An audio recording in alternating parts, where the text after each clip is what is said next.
नमस्कार मित्रों, आप सभी का स्वागत है हमारे YouTube चैनल स्वरा अनअकैडमी क्लासेस पर। जैसा कि आपको दिख रहा है कि यूपी बोर्ड एनसीईआरटी गणित कक्षा 10 की वास्तविक संख्याएं प्रश्नावली 1.4 आज है। इसके पहले 3 वीडियोस हैं इसी बुक के, वो आप हमारे डिस्क्रिप्शन बॉक्स में जाके तीनों वीडियोस को पढ़ सकते हैं। वहाँ आपको लिंक मिल जाएगा सीधा, या तो हमारे प्ले लिस्ट में चले जाइए UP board class 10th mathematics में, तो वहाँ भी आपको सारे वीडियो एक साथ मिल जाएंगे। तो इस तरीके से आप पढ़ सकते हैं। आइए शुरू करते हैं आज का वीडियो, देखते हैं क्या है। तो यहाँ पर देखिए आपको मिलेगा पढ़ने के लिए है परिमेय संख्याओं और उनके दशमलव प्रसार के बारे में हमको यहाँ पर पढ़ना है, यानी उनके दशमलव प्रसार क्या होंगे। परिमेय संख्या हम लोग पढ़ चुके हैं, उसको आपको याद होगा, ना याद है थोड़ा सा हम रिकॉल करा देते हैं आपको। परिमेय संख्याएँ कौन सी होती हैं? परिमेय संख्याएँ होती हैं जिनको हम P/Q के रूप में लिख सकें, लेकिन Q 0 नहीं होना चाहिए। Q 0 नहीं हो सकता है, लेकिन P 0 संभव है। इस तरीके की चीज़ें होती हैं। तो यहाँ हम 2 चीज़ें पढ़ेंगे, यानी परिमेय संख्या के बारे में। तो जो हमारे पास परिमेय संख्या है, मान लीजिए कोई भी परिमेय संख्या है, तो उसको 2 भागों में हम विभाजित करने की बात यहाँ कहेंगे कि वो 2 तरीके की यहाँ पर दशमलव प्रसार उसके हो सकते हैं। या तो वो शांत दशमलव प्रसार हो सकता है, या तो अशांत हो सकता है। ये 2 तरीके की चीज़ें हम यहाँ पर पढ़ेंगे। यानी हम कहने का मतलब यहाँ पर 2 है।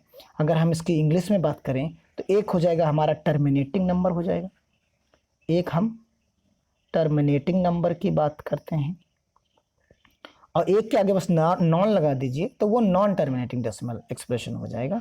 तो यानी टर्मिनेटिंग डेसिमल एक्सप्रेशन हो गया और ये नॉन टर्मिनेटिंग एक्सप्रेशन हो गया। तो नॉन को हम कहेंगे अशांत और केवल टर्मिनेटिंग डेसिमल प्रसार को कहेंगे शांत कहेंगे। तो 2 तरीके के हो गए। अब इन दोनों के बारे में समझ लेते हैं। तो दोनों के बारे में समझने के लिए हमारे पास क्या है कि जैसे मान लीजिए 3/2 है, एक उदाहरण हम ले लेते हैं।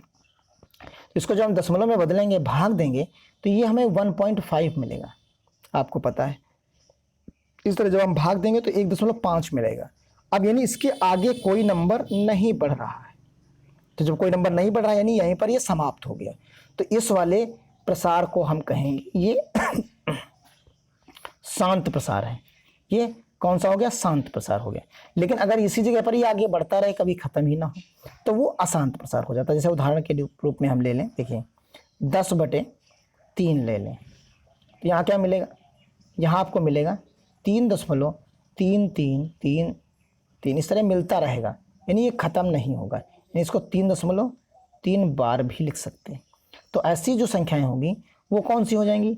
वो अशांत, आपकी अशांत जो दशमलव प्रसार हो जाएंगी। अब उम्मीद करता हूं कि आपको ये चीज़ समझ में आ गया होगा कि कौन से अशांत हैं और कौन से शांत हैं।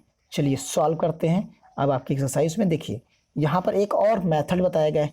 इस मेथड का हम प्रयोग बीच में करें जहाँ पर उचित समझेंगे। इसमें बताया गया कि अगर हर जो आपका होता है उसमें आपको 2 की घात n और 5 की घात m के रूप में मिल जाते हैं गुणनखंड, यानी इनके अलावा नहीं मिलने चाहिए, सिर्फ यही मिलने चाहिए, 2 की घात n और 5 की घात m के रूप में। या तो ये अकेले अकेले मिले, या तो ये अकेले अकेले मिले नीचे, तब भी वो शांत प्रसार होंगे, या दोनों एक साथ मिल जाएं तब भी वो शांत प्रसार होंगे। लेकिन अगर 2 की घात n हो और मान लो कोई इसके अलावा, 5 के अलावा, जैसे 3 है, 7 है और कोई भी संख्या मिल जाती है, उसके पर भी घात होती है, तो ये शांत ना होके वो अशांत हो जाएगा। अब आपकी उम्मीद करता हूँ ये चीज़ अंतर समझ में आ गया होगा। ये शॉर्ट तरीका होगा लगाने का। आपको जो प्रमेय 1.7 दी गई है उसकी सहायता से आप यहाँ हल कर सकते हैं। अब देखिए पहला आपके पास जो क्वेश्चन है 13/3125 है नीचे हर में, इसको हम सॉल्व करेंगे। यानी 13/30125 इसको हम सॉल्व करेंगे। तो आइए ये आपके प्रश्न है, यहाँ पर सॉल्व करते हैं इसको। तो देखिए यहाँ पर हमारे पास सॉल्व है, इसको हम देखिए तो यहाँ 13 है तो 13 के तो फैक्टर यही रहेंगे, उसमें तो कोई चेंज करने ही नहीं। और जो 300 इसको जो हमें सॉल्व करना है तो इसके हमको गुणनखंड करने पड़ेंगे। देखिए गुणनखंड किए गए हैं यहाँ पर, तो 5 से करेंगे तो 5 छक्का 30 और 5 दूनी, यहाँ हमारे पास क्या मिलेगा? यहाँ पर 5 दूनी 10 और 5 25, तो इस तरीके से मिल जाएगा। फिर आगे इस तरह से आप सॉल्व कर लीजिए। तो आप देखिए यहाँ आपको क्या मिल रहा है, 5 गुणे 5 गुणे 5 और गुणे 5 और गुणे 5 मिल रहा है। देखिए ये 5 बार 5 मिल रहा है, यानी 5 की घात आपको क्या मिल रही है, 5 मिल रही है। तो यानी जो हमने सूत्र बताया था वो क्या था कि या तो अकेले अकेले मिले 5 की घात या 2 की घात, तो क्या हो जाएगा, वो शांत प्रसार हो जाएगा। इसलिए अभाज्य गुणनखंड हमको 5 के रूप में मिल गए, तो ये हमारा क्या हो गया, शांत प्रसार हो गया। अब आपकी समझ में आ गया होगा। इन्हें गुणनखंड करें, उनकी घातों को देख लें, आसानी से हम बता सकते हैं कि शांत है या अशांत है। उसको भाग देने की आवश्यकता नहीं कि आप लग जाएं, बस सीधा लिखा 13 और इससे भाग करना शुरू करते हैं। तो भाग करना शुरू करोगे तो बहुत समय लगेगा उसमें। आप प्रमेय जो आप में दी गई है उसका इस्तेमाल करिए। आप भाग दोगे तो उसमें गलती होने के भी चांसेस ज़्यादा रहेंगे। आप गुणनखंड का प्रयोग करिए। आपको हम ये आसान सा तरीका आपकी ही बुक में जो दिया है उसी के आधार पर हल करा रहे हैं। बाकी अगर आपको नहीं समझ में आ रहा तो आप भाग करिए, देखिए उसमें लंबा सा लगेगा, बहुत समय लगेगा। हो सकता है आपके बोर्ड एग्जाम में 3 घंटे ही बीत जाएं भाग करते करते। यहाँ देखिए 17 है, तो यहाँ 17 है तो 17 का तो हमें भाग करना नहीं, आप समझिए। यहाँ करना है 8 का, तो 8 का करेंगे तो देखिए 2 गुणनखंड आपको मिल रहे हैं यहाँ पर, यहाँ 2 गुणे 2 गुणे 2 मिलेंगे। तो यहाँ 17 बटे आपको क्या मिला, 2 की घात 3 मिला। अब आप देखिए ये प्रमेय आपकी कह रही थी जिसकी हम बात कर रहे थे, 2 की घात n और 5 की घात m, यानी दोनों अलग अलग थी, तो ये चीज़ तो नहीं है। तो इससे तो मतलब नहीं रहा, केवल सिंगल तो मिल गया हमें। तो सिंगल मिल जाने की वजह से क्या हो गया, ये शांत प्रसार हो गया। अब चलते हैं अगले वाले पाठ की तरफ। उम्मीद कर रहा हूँ आपकी समझ में आ रहा होगा। यहाँ देखिए 64 है, तो 64 तो हमें तो कोई लेना ही देना नहीं, हमें सिर्फ मतलब है जो नीचे हर लिखा है।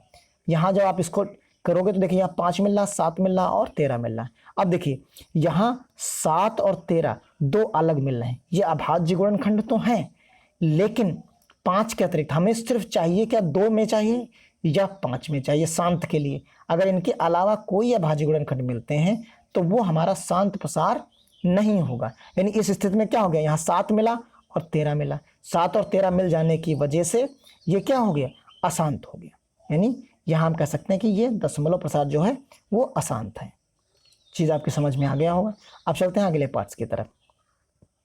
यहाँ देखिए 15/1600 है, 15/1600 है। यहाँ 1600 से हमें मतलब है 1600 का जब हम गुणनखंड निकालेंगे, आपको पिछली कक्षाओं में भी सिखाया जा चुका है, छोटी कक्षाओं में भी आप पढ़ चुके हैं, आसानी से इसको निकाल सकते हैं। इस पर चर्चा करने की विशेष आवश्यकता नहीं है, फिर भी हमने हल करके इसमें आपको स्लाइड में दिखाया है। तो आप देखिए जैसे यहाँ पर आपको मिलेगा तो आप यहाँ क्या कर सकते हैं, 2 की घात गिन लीजिए, 1 2 3 4 5 6, यानी 2 की घात 6 हो गया, और यहाँ 5 की घात क्या हो गया, 2 हो गया। अब देखिए दोनों गुणनखंड आपको मिल गए नीचे, तो दोनों मिल जाएं चाहे एक एक मिले ये अकेले अकेले, तो उसी स्थिति में हमारा ये दशमलव प्रसार शांत होता है। बस इनके साथ में कोई और संख्या नहीं होनी चाहिए, अभाज्य गुणनखंड की संख्या अभाज्य संख्या नहीं होनी चाहिए। अब चलते हैं अगले पार्ट्स की तरफ। तो देखिए यहाँ पर आपको क्या मिल रहा है, यहाँ आप देखिए गुणनखंड करेंगे इसके तो आपको 7 7 सारे मिलेंगे, यानी यहाँ ना तो आपको 2 मिला और ना तो आपको 5 मिला, यानी ये दोनों नहीं मिले, तो यानी गुणनखंड आपका प्रसार क्या हो जाएगा, अशांत हो जाएगा। अब आपको समझ में आ रहा होगा कि यहाँ कैसे हम क्या कर रहे हैं। इसी तरीके से देखिए यहाँ तो आपके गुणनखंड लिखे ही 2 की घात और 5 की घात, तो यहाँ तो सीधा आप लिख सकते हैं, देख के ही बता देंगे। यहाँ आपको 7 मिल गया, इसलिए यानी क्या हो गया, ये अशांत हो गया।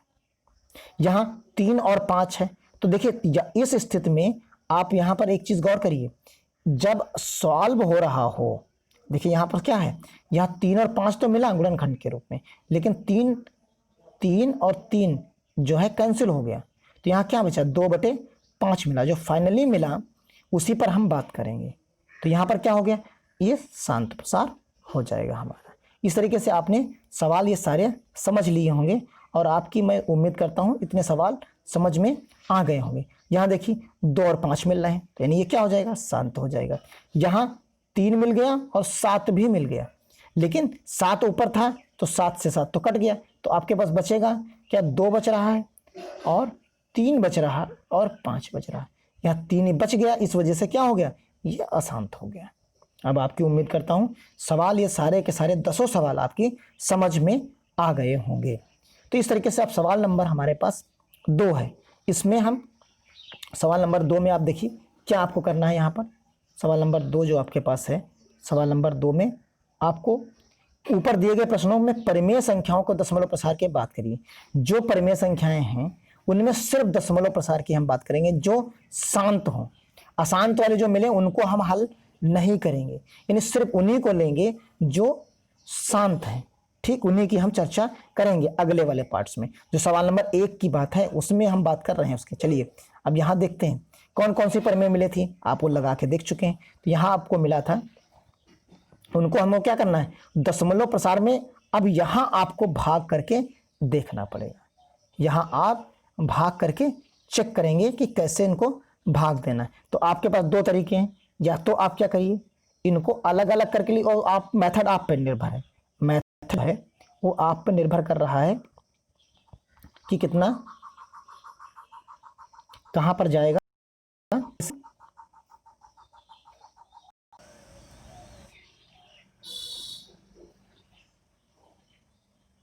यहाँ पर जो आपको मिलेगा, देखिए इस जगह पर आपको जो मिल रहा है वो देखिए यहाँ दशमलव प्रसार आपको मिलेगा। तो उस तरीके से चीज़ें क्या हो जाएंगी, यहाँ उन्होंने गुणनखंड करके लिखा। या तो आप क्या करिए, जैसे हमने बताया था कि लंबे से, तो यहाँ आपको भाग करना ही पड़ेगा। तो ये अब आप पे निर्भर करेगा कि आप भाग किस तरीके से करना चाहते हो। तो 13 को आपको भाग तो इससे देना ही पड़ेगा। अब आपको भाग देना, तो इसका तरीका एक हमने यहाँ पर निकाला है कि इस तरीके से अगर आप सॉल्व करना चाहें तो आपको भाग इतनी बड़ी संख्या से नहीं देना पड़ेगा। आप इनको टुकड़ों में लिख दीजिए, 13/5 और 1/5, 1/5, 1/5। और 13 को हम 5 से भाग दे सकते हैं आसानी से, यानी 13 को हम अलग से 5 से भाग दे सकते हैं। तो जब भाग आप दोगे तो देखो यहाँ क्या मिलेगा, यहाँ 2 बार जाएगा तो यहाँ मिलेगा 10, यहाँ मिलेगा 3, शेष बचेगा। और यहाँ दशमलव लगा दीजिए तो यहाँ 30 हो जाएगा। अब 5 छक्का 30, तो यानी ये इस तरीके से आप हल कर सकते हो उसको। तो यहाँ 2.6 आया। अब मान लीजिए यहाँ 2.6 आया, और 1 को जब आप 5 से भाग दोगे सब में 0.2 0.2 आएगा। इन सबको आप गुणा कर लीजिए। इन सबको गुणा करने के बाद आप इससे गुणा कर दीजिए। इसे गुणा करोगे तो 2 दूना 4, 4 दूनी 8, 8 दूनी 16, यानी यहाँ क्या मिला आपको 16 मिला। लेकिन दशमलव क्या लगा, 1 2 3 4 के बाद, तो यहाँ 4 के बाद दशमलव लगा दीजिए। अब इस संख्या को और इस संख्या को आप गुणा कर लीजिए आपस में, ऊपर नीचे रख के, और दशमलव लगा दीजिए। तो आपको इस तरीके का प्रसार मिल जाएगा। आपको लगेगा कि ये प्रसार जो है हमारा शांत प्रसार है, यानी इसके बाद वो प्रसार नहीं आगे बढ़ रहा है। तो चलिए यहाँ पर आपको चलते हैं, देखते हैं कि क्या यहाँ पर मिलेगा। अगले वाले में पोर्शन में आपको हल करके दिखाते हैं। देखिए सेकंड वाले में क्या है, सेकंड वाले में है 8 से इसको भाग देना है, 8 से इसको भाग देना है। यहाँ भाग करके हमने दिखाया है, आप आसानी से देख सकते हैं। ये सीधा करके भाग दिखा दिया गया है, आप ऐसे भी इसको भाग कर सकते हैं। जैसे 8 से भाग 17 में जाएगा तो 8 दूनी 16 जाएगा, फिर 1 बचेगा, हमने 0 उतारा, दशमलव ऊपर लगा दिया। फिर क्या मिला, यहाँ पर 8 मिलेगा, 2 ना जाएगा, फिर 20 रहेगा, फिर 16 जाएगा, फिर 40 से डिवाइड हो जाएगा। यानी उत्तर हमको फाइनली क्या मिल जाएगा, यहाँ पर 2.125 मिल जाएगा। यानी ये जो प्रसार था हमारा दशमलव प्रसार इस तरीके का दिखेगा। यहाँ हमको दशमलव प्रसार के बारे में ही बताना है। अगले वाले सवाल में चलते हैं। देखिए अगले वाले सवाल में फिर वही सेम चीज़ करनी है। तो यहाँ 16 और 10 है, तो यहाँ चालाकी थोड़ी सी हम कर सकते हैं कि 16 और 100 को अलग कर देते हैं। जितना हमको दशमलव प्रसार मिलेगा उसमें 2 जीरो और दशमलव को हम बाईं तरफ शिफ्ट कर देंगे, तो आसानी से उस सवाल को हम लगा लेंगे। तो इसीलिए इन्होंने 16 से यहाँ पर भाग दे के देखा, यानी 15 को 16 से भाग देना आसान है, इसलिए यहाँ पर हम इसको आसानी से भाग दे सकते हैं। तो यहाँ भाग देंगे तो देखिए यहाँ आपको क्या मिल रहा है, यहाँ आपको मिल रहा है भाग देने पर 9/3, 7 और 5, यहाँ 0 है।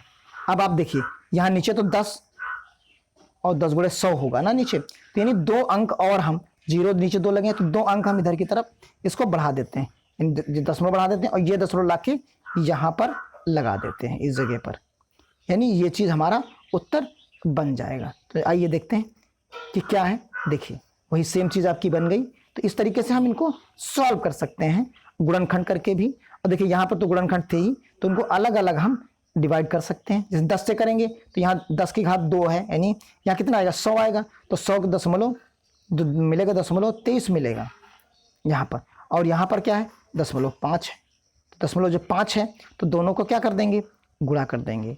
जैसे ही गुणा करेंगे तो आपको इस तरीके का प्रसार मिल जाएगा। ठीक ठीक। अब यहाँ आपको देखिए 6/15 है, 6/15 है, तो यहाँ तो आप पहले डिवाइड कर लीजिए। तो यहाँ 3 दूनी 6, 3 5 15। अब 2 को 5 से आप आसानी से भाग दे सकते हैं। आप भाग दोगे तो 0.4 आपको आसानी से यहाँ मिल जाएगा। इसी तरीके से आप यहाँ देखिए 5 है, तो 5 से इसको भाग दे देंगे तो 7 मिलेगा, और 7 में क्या करेंगे, 7/10 हो जाएगा, तो 0.1 इधर की तरफ शिफ्ट कर देंगे, तो आपको ये उत्तर मिल जाएगा। इस तरीके से आप आसानी से इनको सॉल्व कर सकते हैं। अब आइए सवाल नंबर आपका देखते हैं, तीसरा है। तो तीसरे में आपको सॉल्व करना है, यहाँ पर एक एक पार्ट को हम सॉल्व करते हैं। तो देखिए जो हमको दिया गया था उसमें बताया गया कि इसको P/Q के रूप में लिखा जा सकता है कि नहीं, ये परिमेय संख्या है कि नहीं। तो देखिए ये एक हमारा शांत दशमलव प्रसार है। इस जगह पर देखिए ये शांत दशमलव प्रसार है, तो यानी जब दशमलव हम यहाँ से हटाएंगे तो कितने अंक हैं, 1 2 3 4 5 6 7 8 9 है, तो यानी नीचे हमको कितने लगाने पड़ेंगे, 9 जीरो लगाने पड़ेंगे। तो आप देखिए ये जो प्रसार आपको मिला, आप 10 की घात 9 लिख सकते हैं नीचे की तरफ, और ये जो 10 की घात 9 है, ये 2 की घात 9, यहाँ को क्या मिलेगा, 2 की घात 9 मिलेगा और 5 की घात 9 मिलेगा। देखिए तो यही तो हमारा मेथड था, प्रमेय था एक, इसी तो आधार पर हम लिख सकते हैं, यानी इस संख्या को हम P/Q के रूप में लिख सकते हैं, और इसके अभाज्य गुणनखंड जो हमको 2 और 5 के दोनों के घातों के रूप में आसानी से उपलब्ध होंगे। तो ये दशमलव प्रसार हमारा शांत भी होगा और परिमेय संख्या भी होगा। अब यहाँ अशांत है कि क्या है, तो देखिए यहाँ देखिए एक रेगुलर पैटर्न में 1 2 0 1 2 0 0 1 2, इन सब में एक एक जीरो बढ़ रहा है, तो इन्हें लगातार ये बढ़ता चला जाएगा। तो ये क्या हो जाएगा, दशमलव प्रसार जो हमारा होगा वो अशांत हो जाएगा, और इस रूप में इसको व्यक्त नहीं किया जा सकता, P/Q के रूप में नहीं लिखा जा सकता। आप इसको लिखोगे तो वो बनेगा नहीं, लिख नहीं पाएंगे आप P/Q के रूप में इस तरह, क्योंकि इसमें एक एक संख्या लगातार इंक्रीमेंट हो रहा है। लेकिन अगर बार के रूप में होता तो हम उसे आसानी से हम उसे लिख सकते। तो ये चीज़ हमारे पास हो गई यहाँ पर, तो यानी इसको हम क्या कह सकते हैं, परिमेय संख्या नहीं होगी, और इसे हम जो है लिख नहीं सकते। तो इस तरीके से चीज़ों को हम यहाँ पर देख सकते हैं। अब आपका अगला सवाल है यहाँ पर, तो अगले सवाल में आप देख सकते हैं कि अगले सवाल में आपको क्या मिल रहा है। यहाँ पर यहाँ अगले सवाल में जो आपको सवाल करना है, तो उसमें देखिए उसमें है 43.12 करके है, और उस सवालों को आप सॉल्व कर सकते हो, इसमें कि परिमेय संख्या है कि नहीं है। तो ये चीज़ आपको यहाँ पर देखनी है। तो यहाँ आप देखिए कि हम जैसे हल करेंगे तो यहाँ देखिए 2 बार लिख दिया गया, यानी ये इसके ऊपर बार लगा, यहाँ पर मिसप्रिंट है, आप देख लीजिए यहाँ पर बार की बात की जा रही। तो ये नंबर लगातार रिपीट होगा, देखिए आगे बढ़ता चला जाएगा इस तरीके से। तो जैसे बढ़ता चला जाएगा तो आप क्या कर सकते हो, इसमें दी गई संख्या का दशमलव प्रसार देखिए अशांत है और आवर्ती है। दी गई परिमेय संख्या अर्थात है ये रूप में बदलना संभव है, यानी इसको तो हम P/Q के रूप में बदल सकते हैं, क्योंकि यहाँ नंबर एक जैसे वही बार बार नंबर हमें मिल रहे हैं, इसलिए यहाँ पर हम इनको आसानी से बदल सकते हैं। तो जब बदल सकते हैं तो यहाँ कोई दिक्कत नहीं होगी जहाँ ये है, और उसके बाद जो चीज़ें होंगी हमारी उनको हम आसानी से सॉल्व कर सकते हैं। तो ये चीज़ यहाँ पर बताई गई है, क्योंकि ये सवाल जो हमारा था तो ये बार पर आधारित था, इसलिए इसे हम धन पूर्णांक संभव है और दी गई परिमेय संख्या P/Q के रूप में, और Q यहाँ अभाज्य गुणनखंड, क्योंकि यहाँ क्या आएगा 0 0 के रूप में आएगा, और जो कि हमें 2 × 5 की घात के रूप में नीचे मिल जाएगा। और इसके पहले वाले सवाल में इस तरीके का गुणनखंड संभव नहीं हो पा रहा था। तो ये उम्मीद करता हूँ कि आपकी समझ में आ गया होगा, और ये वीडियो आपको अच्छा लगा तो आप बने रहिए हमारे YouTube चैनल पर, और लाइक करिए, सब्सक्राइब करिए, अपने क्लासमेट्स और अपने दोस्तों, अपने स्कूल में सभी को बताइए, जिससे वो भी पढ़ सकें घर बैठे, और आपको कोचिंग जाने की आवश्यकता नहीं है। इसी के साथ मैं आपसे विदा लेना चाहूँगा। धन्यवाद। जय हिंद, जय भारत।